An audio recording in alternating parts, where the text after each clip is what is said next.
basis, I believe, for CFI's success.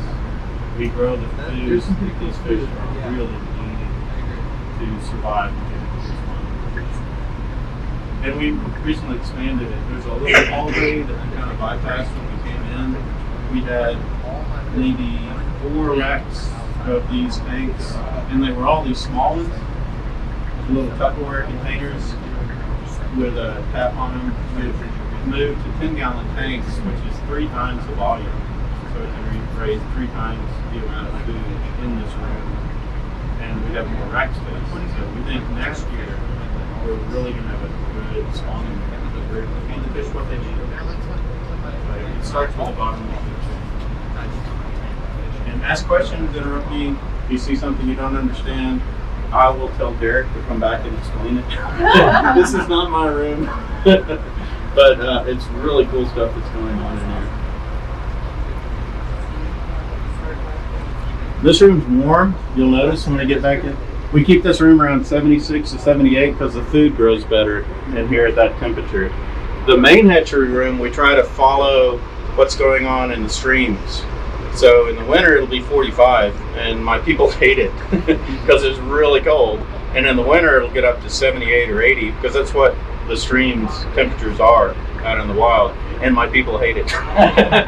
So there's a sweet spot, spring and fall, that's really good to work on. One thing I wanted to add, you might have said it and I just didn't hear it, but we're going to do the tour and you're going to show us around, but once we're done, we get to explore a little bit on our own too, right? Absolutely. So, yeah. So you'll have more time to come in here and look, so we keep the tour kind of going. Feel free to walk. The one thing that I'll ask of everybody, and biocontrol is important to us, so please don't put your hands in a tank, and if you do, I know it's almost irresistible, please don't put your hands in another tank because we don't want to spread disease. We don't want to spread our cultures.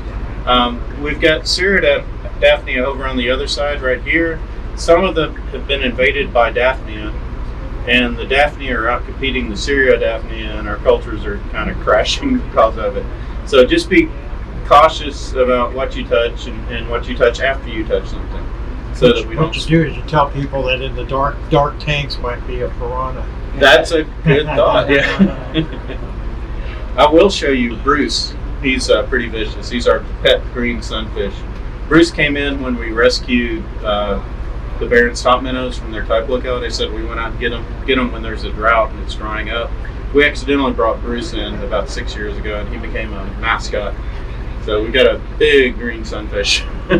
So it's not important from a conservation standpoint, but we like him. Well, everybody's got to have a pet. Yeah. All right, let's swing out this way. Like your emotional support.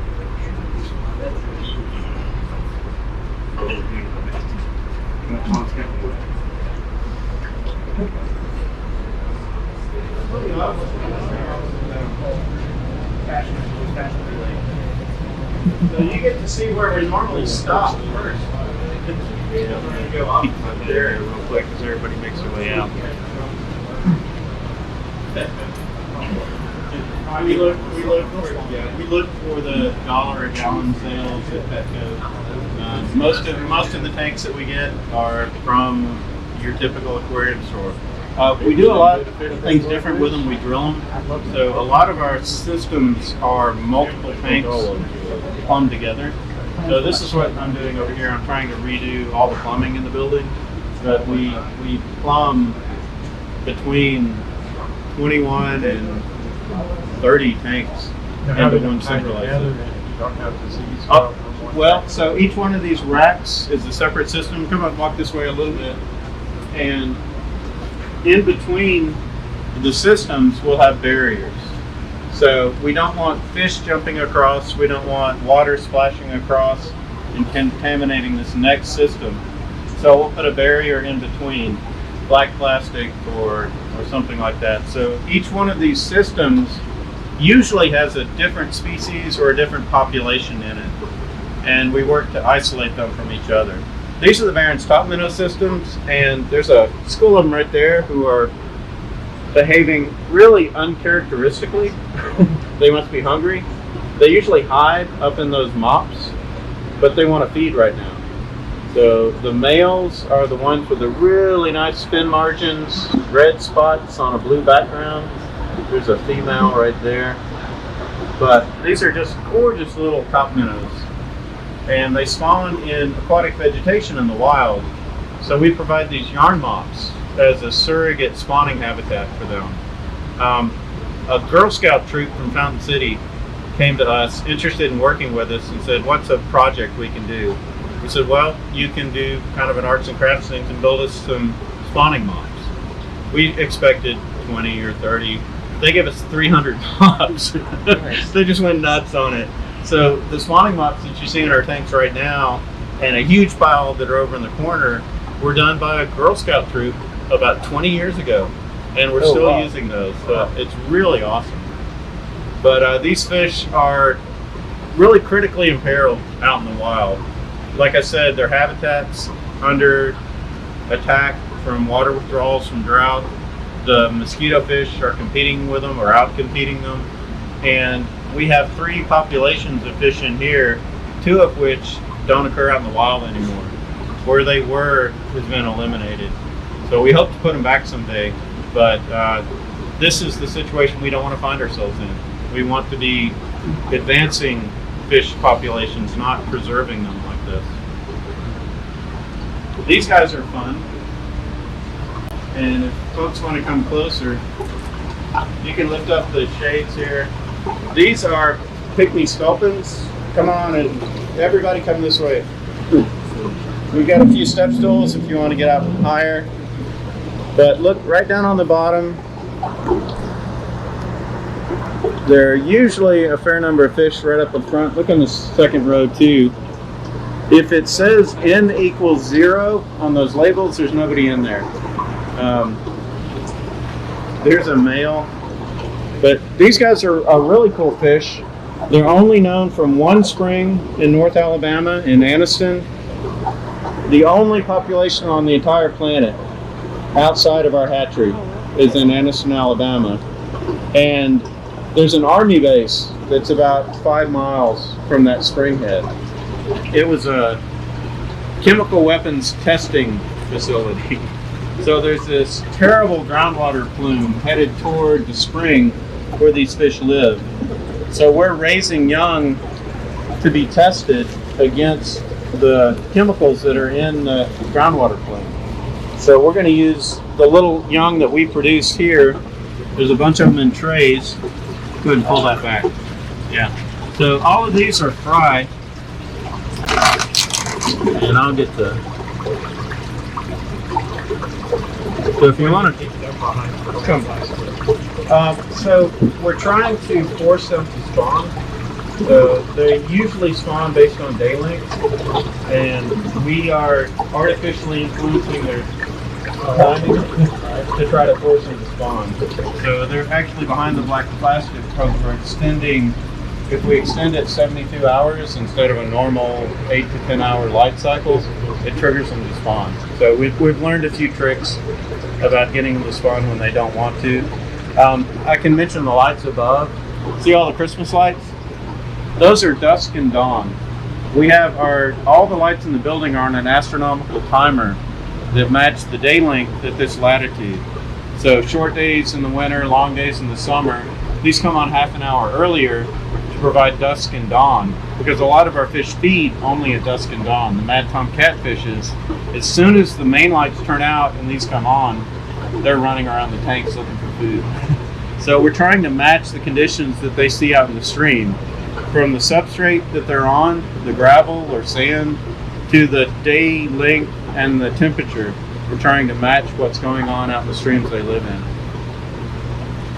But these guys will unfortunately be kind of sacrificed in the name of science. We don't want to pull a bunch of rare fish out of the environment and test them to see if we can kill them with these groundwater contaminants. So CFI raises a lot of babies to be used in that testing, and we don't affect the main population that's out there in the streams. So that's one of the odd ways that we contribute to conservation. But we really like these fish. They're just amazing. Look at them as you come by. Lift up the black plastic. That's not a problem at all. Pardon me. Yeah, let me grab it. There's usually a they're usually right up at the front looking at you. So there's one right here. Here's a male. See that black face? Yeah. And that's maximum size. They get maybe 1.25 inches. It's the biggest let's open shit.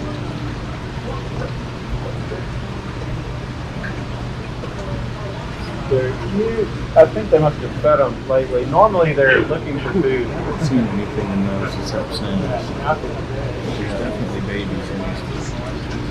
Yeah, there's one right up the front. Yeah, really well camouflaged. Oh no, there's something new. They look like a darter. So these are leopard darters. These are our newest fish. The parent stock is from Oklahoma. Oh, and there's probably a fish hanging out right up under those. He's there. So this is our newest fish. They're a Persina, which tend to be really, really hard to propagate. But we've had some success. Yeah, there are a bunch of them here. Checking out the little babies. Yeah, these guys are really cool. They lay eggs in the sand and the gravel, but the larvae and a lot of fish we've found swim up to the top. If you think about it, that's where all the food is the surface. Some of these fish feed on pollen. They're feeding on algae that's growing at the top. All the microinvertebrates growing at the top. Whatever hits the water hits it at the top. Whatever hits the water, they go for it. Yeah. And we take advantage of that to collect them. So we have drains at the back of the tanks, and at the top, it kind of skims the water off the top of the tank. And we use that to passively collect them. It's not hooked up right now, but they'll come down into these white tubs where we can collect the larvae. Oh, that's cool. And then we'll take a turkey baster, which is the greatest tool for conservation fish ever, suck one up and put them into these rearing tubs. And then once they're in the rearing tub, we can concentrate the food. See this flow coming in right here? That's an automatic feeding reservoir. I'll show you the back of the system in a second. We've got solenoids on timers that will actually open up a reservoir of food, feed out 30 seconds of food every 10 minutes to these fish. So we feed them 24 hours a day using those reservoirs. So it just goes down. So yeah, there's a reservoir on each one of those. But these guys are finally settling down to the bottom and behaving like darters. Oh, I see. There you go. Yeah. When they're little, do they swim? When they're little, they swim around up at the surface. So we have some younger ones over here, and they're still up in the water column. At what age do they go to the bottom? Some of these will swim for almost a month, 28 days to 30 days. I notice you guys have a lot of snails and everything. That's our cleanup crew. Okay. So if you guys will kind of step down to that next row, I'll get this next group of folks.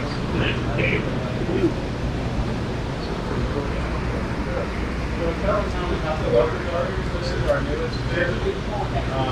There's one of the adults hanging out right there. These guys are from Oklahoma, and they'll spawn in this sandy fine gravel substrate like that in the tank. And one of the things we learned about darters is even though the adults live on the bottom, the larvae swim up their pelagic for 28 to 30 days sometimes, which is kind of amazing. But that's where all the food is, up on the surface. Algae grows near the surface. Most of the plankton is up near the surface. So these guys go up and skim around on the surface looking for food. We use that to collect them. We actually let them go over the drain. And we don't have them connected right now, but see that tube in the back? It'll come to these catch basins. And the fish will plunk out in here, and then we can transfer them over to one of the rearing tubs, where it's easier to give them food and let them grow out. So we just wait for them to hit the spill over. We see them in here. The white tubs are so that we can see them. They're almost transparent. It's pretty like a pair of eyes, starting. Yeah. That's all you can see. So we'll slurp them out of there with the turkey basin. Move them over here to the rearing tubs where we can feed them. And these tubes that are coming in connect, I don't know if you can see it through the tank. There are a couple of plastic feeding reservoirs on the back. Oh yeah. So all of the food that we're growing in the food room, the Ceratopnia, the brine shrimp, we'll put them in these feeding tubs. That feeding timer comes on for 30 seconds every 10 minutes, and we can feed them continuously through the day, through the night, automatically using those feeding timers. When I first started 30 years ago, I had a little pipette like that, and I would go around and squirt. You'd spend your whole day driving around squirting food and fish. So it automated a lot of that. It was really nice. Is the 24 hours, is it for like the benefit of the fish, or does that automatically like changes? It's the benefit of the fish. Yeah. Okay. So Is that like you're not going to put in like an ammonia spike or anything? no, like that? no, it's not about the ammonia. And we have the snails in there to kind of clean up honey and food. But it's more about nutrition to the fish, because if some of these fish go 4 or 5 hours without any sort of food input, they're starving, basically, especially the tiny ones, like the blue bass that I'll show you in a second. And we found that feeding at least during the daylight hours, and for some of the fish like these at night, is really vitally important to getting them to go from hatchling to a juvenile. So it's very labor intensive. We're also feeding powdered foods. Got a lot of powdered foods. These guys really like it. So they're pretty active surface feeders. And usually when I do that, you'll start to see little ripples over the top as they come up to the fruit. What's the powder? It's just prepared larval fish food. There are a few companies that produce it, mainly for marine culture. So clownfish are a big commercial propagated industry, and it's apparently profitable enough for some companies to make prepared larval food. Yeah, I had this So there are prepared foods. These guys are almost to the point of transforming and dropping to the bottom, so they're not as they're not as interested in the surface feeding as they were. But you can see that there's one. It's thinking about it. But that fish was probably 4 millimeters when it hatched. It's 3 or 4 times the size it was at hatch. These guys are interesting. These are spot fin chubs. They're a minnow. Look, I guess we'll just leave it down. They're a minnow species, and they spawn. They're called fractional crevice spawners. They spawn in cracks in rocks. So if there's a nice clean crack in bedrock, a male will set up a territory there and defend it. The female comes down and shoots eggs into the crack. So we've got a pile of floor tiles to simulate that. It'll look like this in the tank. And the female will actually come in and shoot eggs into the crack between those 2 slates. And it's amazing, but when you harvest, we'll just take the slate out and move it over to a tank to let the young hatch. But they'll shoot an egg all the way into the center of that slate, 3 or 4 inches. And it's like plinko. It has to bounce around between all these ridges and things to get in there. It's really amazing. But we'll pull off one of these slates and it'll have between 200 and 500 eggs on both sides, because they'll do this crack and that crack and that crack. And we just take those out, put them in a spawning tray, let them hatch, and raise the young. So this system the young will go to that system for grow out. I think last year we raised 13,000 spot fin chubs from this breeding group. Wow. Which is pretty amazing output. Yeah. 30 fish, that's a lot of eggs per fish. So the male guards like the crevice. Like the male guards the crevice. Yeah, he'll set up and defend that crevice. Okay. And we actually have multiple males because we found that a little bit of competition is good. Yeah. If they're fighting each other for that crevice, they're more active spawners. Are they fertilizing the eggs after they're fertilizing the eggs, right? So the female, they'll be right there together. Usually the female underneath the male. Okay. So they're facing the same way.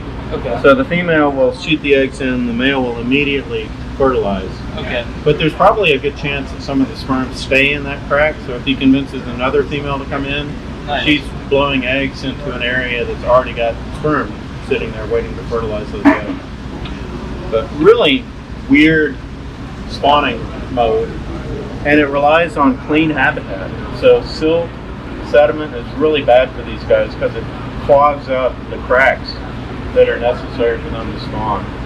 So clean water is important for all of these fish to survive. They're jumpers. The top of the tank's covered. These guys, you'll come in the morning and find one flopping around on the floor. So we try to keep them inside the tank as much as we can. So they like to go against the stream too. They like to go against the stream, yeah. So they're in, where they spawn is probably below knee deep, 1.5 to 2 feet maybe, and really fast riffle run habitat in the rivers. So we try to duplicate that by putting a fan in here, lots of current right across the spawning habitat. So a lot of what we do is try to go out and observe in the wild where they're spawning and then match that here in the hatchery. So a lot of observation to figure out what we should be doing to get them to spawn. That's a lot of time laying in the water. It's awesome. It's the best time. Yeah, no, any excuse to get out in the stream is a lot of fun. But this is an example of a centralized system. So all of these tanks are clumped together. So think of it as one giant subdivided tank. The water quality is the same. Food is going into the system all across the board. So if it gets running through the filters, it comes back out. And this is the sump. So all the water drains to that sump and is pumped out of that sump. We don't use a lot of chemical or like filter pads or it's natural. It's mainly relying on nitrifying bacteria. So this biotower, let me see if I can drag it a little bit this way without breaking anything. So this is a Tupperware tub. It's very high tech. And it's full of, it's called bioballs. Yeah. So all we use for filtration for the most part is bacteria. We're not using carbon on them. We're not using any other mechanical filtration on them. We're relying on biology to take care of things. And all of our centralized systems have that simple filtration on them. We also have the sponge filters as a backup. So if we lose power in the building, we don't want the filtration to go away because we lose endangered species. That's really bad. Doesn't happen now because Tennessee Valley Authority donated a 40 megawatt generator or kilowatt generator to us, which will power the entire building. It's big, and it's big enough to handle our expansion, which is really cool. So they donated something to us that'll let us build out on this facility. But 15 years ago, before we had that, there's an old gas-powered generator out on the back dock, and we could run the air conditioning unit that's above the door, 2 air pumps, and a refrigerator to keep some food. And that was it. Now that we have the capacity to run the whole building, it's so much safer than what we had. Yeah, Power outage wiped us out. Right before Christmas, when it was 5 degrees for 2 days in a row, I spent 48 hours in that office listening to the generator run, which was a wonderful noise, but just making sure that we didn't lose power. Because if we lost power, we would lose 14 species of endangered species. We'd lose everything in the building. Plus your food. Plus the food, yeah.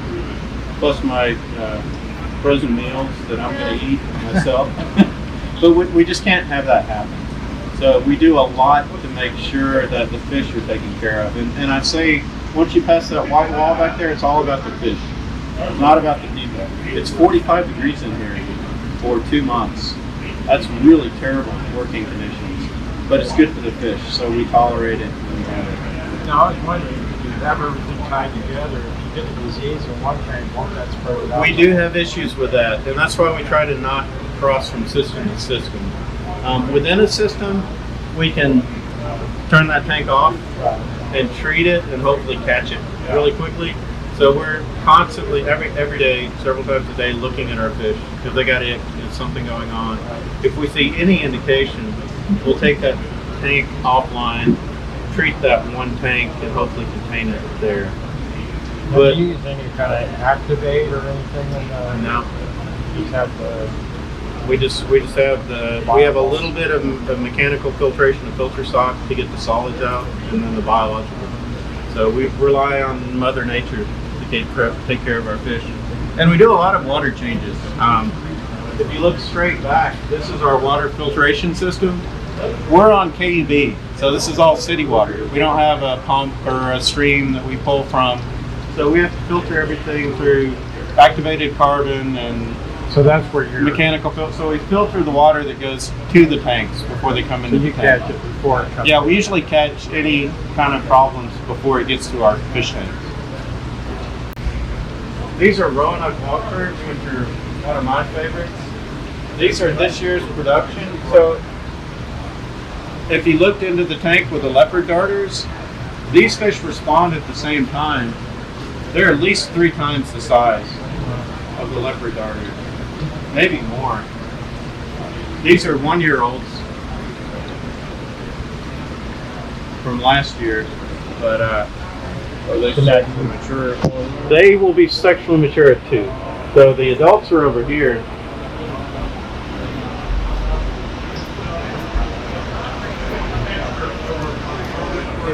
So this is Persina rex, the Roanoke lobster. They call them the king of darters. They're one of the biggest darter species in North America, and everybody's hungry right now. So that's a male with a red dorsal fin right there. But we use the same method to catch them. They come into the catch tubs, we move them over to the grow up tubs. That's all right. Oh my God, I want that. Those are fun.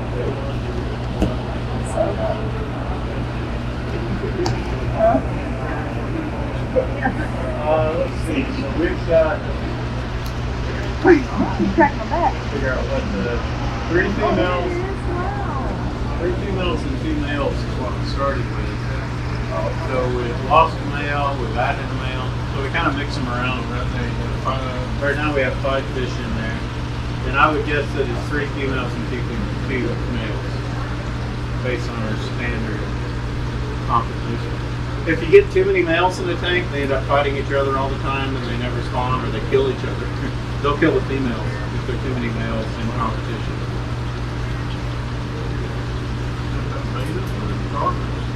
Same behavior. Yeah, just like they do. That's all of our water filtration. Sundays, 1,200 gallons of water, doing water changes and top up. Everything's backed up by air, so the air pump is running the swim filter on 50 feet.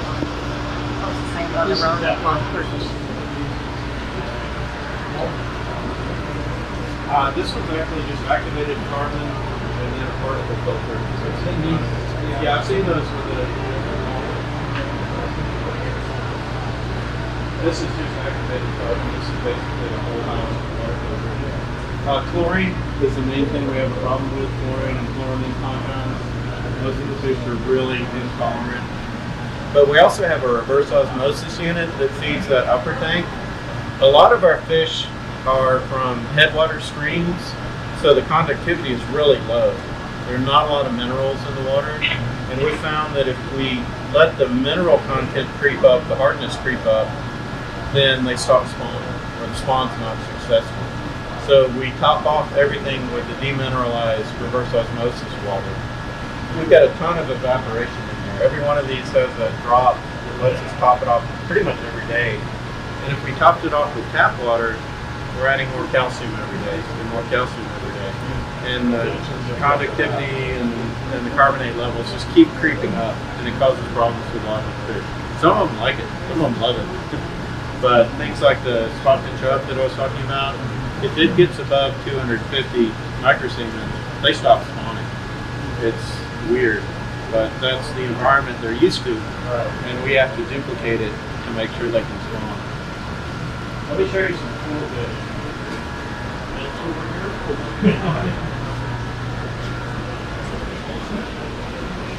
So this is a grow-out system. We just released all of our Carolina Madcom. But these are our breeding Carolina Madcom. These are little catfish. They get maybe 6 or 7 inches as an adult. Come on and fill in so when I open this up.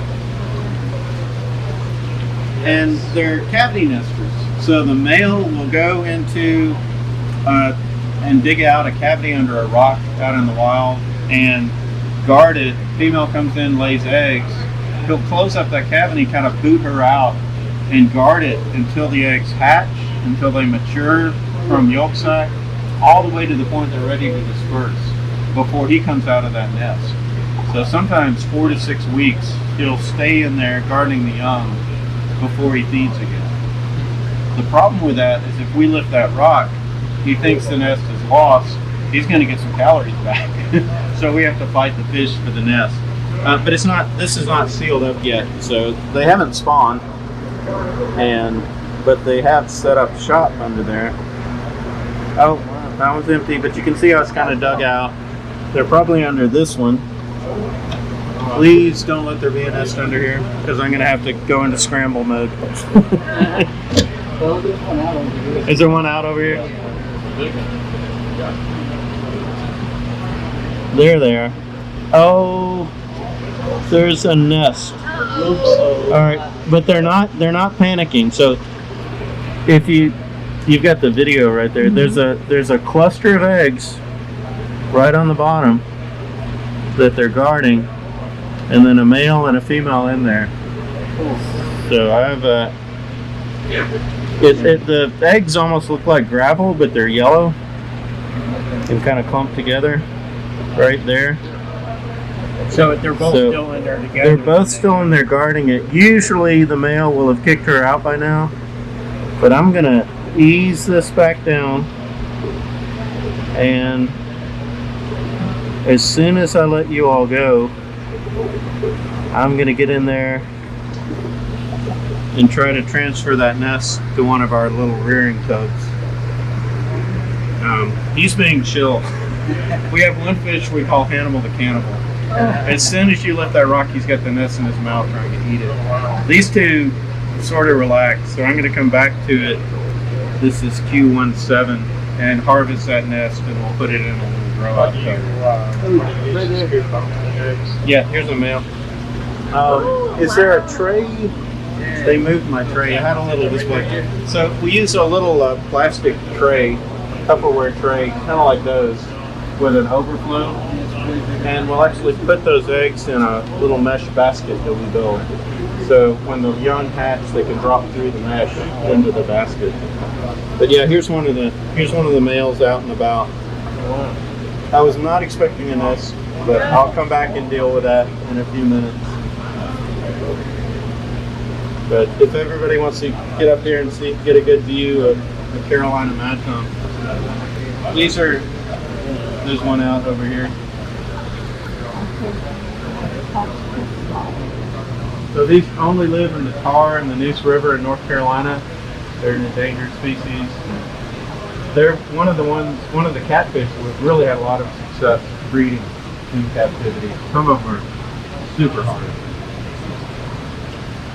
But it looks like all of these are sealed up. So in the next couple of days, we need to be doing more egg checks. Behind you are buck darters. These are one of the bar cheek darters from Kentucky.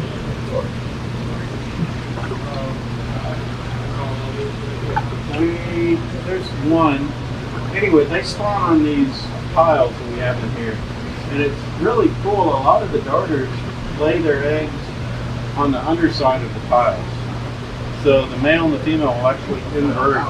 The female will lay eggs on the roof of the nesting spot, and the male will fertilize them. So we take advantage of that and pull the slates out. And they're pretty hardy. So they're okay to take out of the water for a minute. But those are the eggs of the buck darter. And they blend right in. They blend right into it. Yeah, they're very, very hard to see. We've got one that isn't maturing, but these guys will One just hatched. Put it back in, yeah. So they're right there hatching. And we'll put them into these little rearing trays. And if you look in, they're little darters. Right there, they're almost transparent.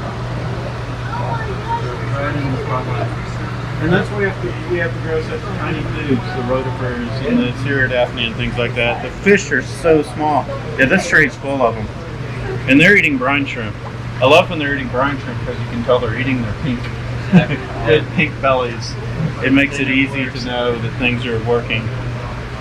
But what do you do to combat fungus? You might have said this already in this. we use formalin, and we also use Methylene blue? no, we don't use methylene blue because a lot of these fish are really sensitive. Yeah. Give me a minute and then we'll come back. It turns the water yellow. We just treat it, yeah. So we'll treat the eggs that they had. Once the larvae hatch, they're much more sensitive. So if we have swimming larvae, nothing goes in that tank. We don't use formalin. We don't use. It's the benefits of the formalin. It's just not as toxic as methylene. It's just not as toxic as methylene blue. And methylene blue often kills the eggs of these things also, and it'll definitely kill the larvae. Sure. Yeah, that's what I was wondering. Because Yeah. I mean, like I've run into that issue myself. That like, you know, you Trying to treat for long, disease. it's like, well, Yeah. I can't go into it. So these are offline right now, so they don't have any water for the system flowing through them.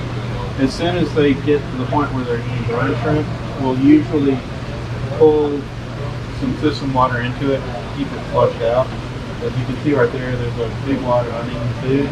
We don't want that to go anoxic and start causing ammonia problems in the feeding tub. So we'll spend a lot of time sucking out uneaten food when they're this stage.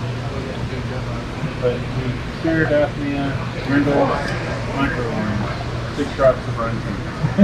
We have all these little post-its about what you need to feed. If it's pink, they're not cold enough to feed yet. They're still absorbing the yolk sac. So we have 9 people in here doing the feeding and care.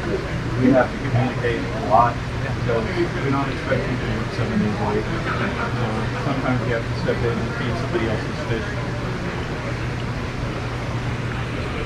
These two will be grow-out systems for Carolina National. Let's still get both. Yeah, my wife hates it when I come back smelling like alcohol, but it's better than spreading disease among the tank. These guys are really cool. These are boulder darters, and they're a species we've been working with for a pretty long time. Let's see if there's a good photo. That's a male. That's a gorgeous male that they took a photo of actually this past spring, right before they're ready to spawn. But these live only in the Elk River and in Shoal Creek in Middle Tennessee, so really restricted range. And they're called, there's a boulder darter. They're called boulder darters because they spawn in these big rock slab piles in the river, below river bluffs and these reefs in the river. And they spawn where 2 rocks are kind of leaning on each other and make a crack. So the male will set up a territory in the back of that crack, and the female will come in and lay eggs right along the spot where she can fit. So if it's too wide, they won't lay the eggs. If it's too narrow, they won't lay the eggs. It has to be like that angle. So we build what we call the love shacks. So each one of these has a male that's guarding it, setting up the spawning habitat. The females will come in and lay eggs, and we take advantage of that, pull the slates out and move them over here. So these are slates that have been harvested, and most, if not all of them, these may have all hatched. There are a couple of eggs there, a couple of empty chorions, but this one is a better mass of eggs. So we'll just pull the slates out, move them over here, let them hatch. Again, like those Persina darters, they swim up and feed at the top of the water. So we catch them down here, and there's one swimming at the top. Perfect example. So there's this little guy right here. And there are, let's see, 1, 2, 3, 4, 5, 6, 7, 8, 9, 10 of them on the bottom. These are just coming from the overflow. So they're coming from the overflow. They get sucked across the top once they have to come down here. We put them in the white tubs so that we can see them. If you lean over that tub and look right along this edge, there are about 10 fish on the bottom. And they'll lay around for a day or so until they absorb the egg yolk, and then they'll swim up and get active. And once they're active, we'll use a turkey baster and transfer them over to a dry tub. We found that when they're in the white tubs, we started with all white tubs. They can't see the food. It's a white crustacean against a white background, and they weren't feeding well. When we put them in the black tubs, they could pick out the prey items, and they started feeding a lot better. So this is for us, so we can see them and transfer them. And then the black tubs are for the fish. And let's see, this is the most active tub right now. And if you look down, there's a school of boulder darters swimming around. And like I said, they'll stay up in the water column for 28 days to a month before they finally settle down and drop out. But we give them a little bit of current so they can orient to that current. They feed better when they're oriented to current. And again, we have the reservoirs behind where the you can see one of the solenoids right there on a timer. So that's a switch that will come on and let water come down out of the reservoir and feed food to the fish that are below. I much prefer it to the pipette. How long does it take from there to put them into a tank or grow out? So as soon as they drop to the bottom, once they go from pelagic to benthic, they go from swimming around to on the bottom, we'll transfer them to a tank. These are all so early that none of them are ready to transfer yet. These are fish that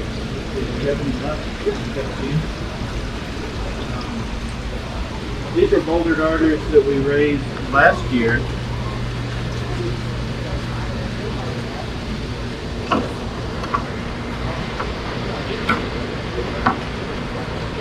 Fish don't like to be seen.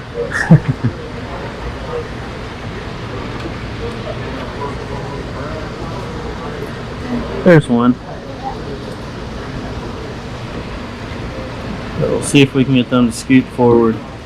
So that's a 8 or 9 month old boulder darter right there. And of course they're gonna hide. Oh, he went into the tube. Went into the tube.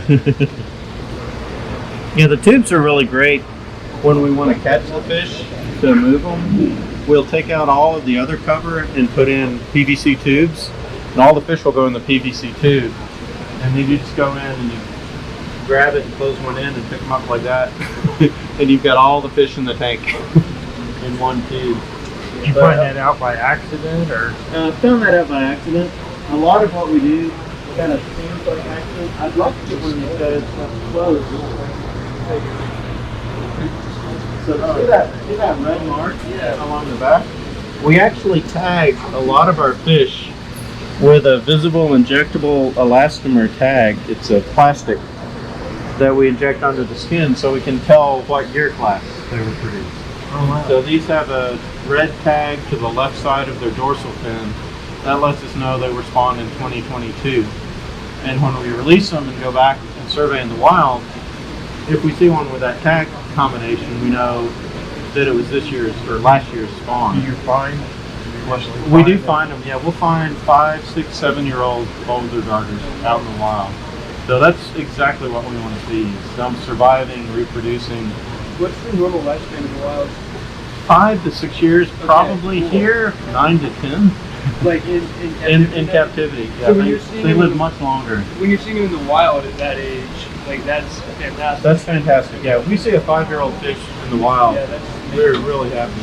Because it means that A, it survived, and B, it's had 5 opportunities to reproduce. Okay. So the goal is to get them naturally reproducing out in the wild. That's awesome. Have you noticed, like, is there a lull or anything in like year groups in the wild? Are you seeing like maybe Yes, more? we see dips and rises in the natural populations, even where these things are doing well. Harms Mill on the Elk River is where we get a lot of our brood stock from. Some years we'll go in and in 15 minutes we've caught 30 fish. Some years we'll go in 3 hours we haven't caught a single bullet target. So they're really big swings in natural reproduction.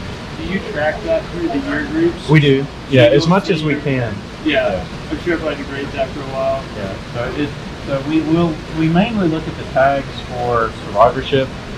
Once they reproduce, there's no tag, but we see young ones, so we'll look at that age class.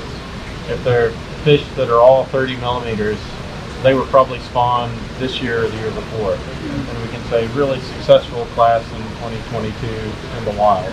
But, in the wild, it's mainly based on length. What's their full adult size? Full adult size is over here, maybe 4 inches. I think 4 inches would be a big one. Yeah. So that's about as big as they get. And then behind you are black-side log perch that are related to Persona rex, the one we saw over in the other corner. They're a nice big fish. Not endangered. These are part of a restoration effort in the Chiola River. There's one over there out. Yeah, she's got one right Here. Oh wow, they're big. I suppose they turn for you. They see They'll turn everybody around. rushing down here, so they're running behind.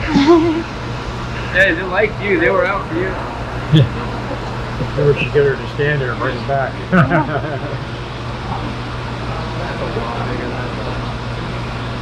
It's a pretty good sized fish. Yeah. They stay low in that water column, huh? They stay right above the ground.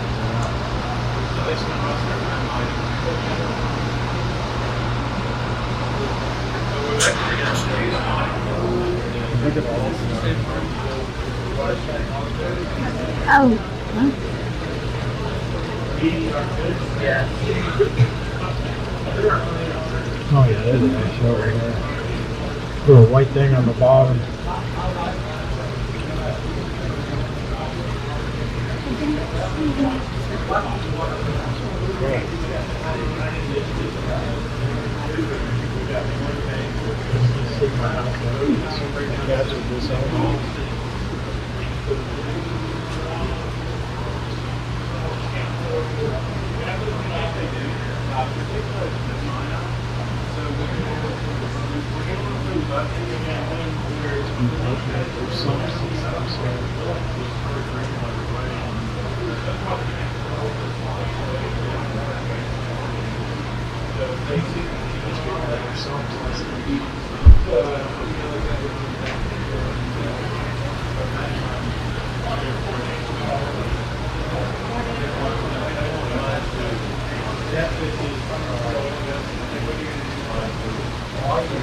This is our biodiversity.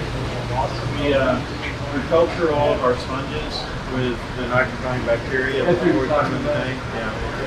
So we just keep a bunch of active sponges in here. So if we need to break down a system and reset it, we've got bacteria ready to go. This is going to be our blackworm system. That tray right there is going to be repeated 5 times up there. And we're going to try to raise blackworms right here instead of buying them from California at $140 a pop or whatever. Yeah. We do use regular earthworms a lot in the catfish love.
keeping an aquarium when I was 8.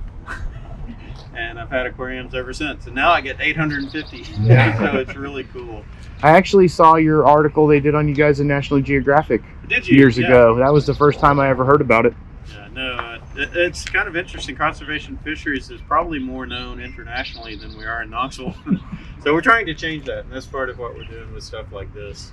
But really enjoyed having everybody in here. I want to remind you we're a nonprofit, so we do take contributions through our website. We've got some merch for sale. We don't have any of these shirts, which I really wish we had more of the blue mask. We should do another reprint. Yeah, we should do the blue. We've got a really nice yellowfin mad tom shirt now, and kind of a bluegrass themed shirt.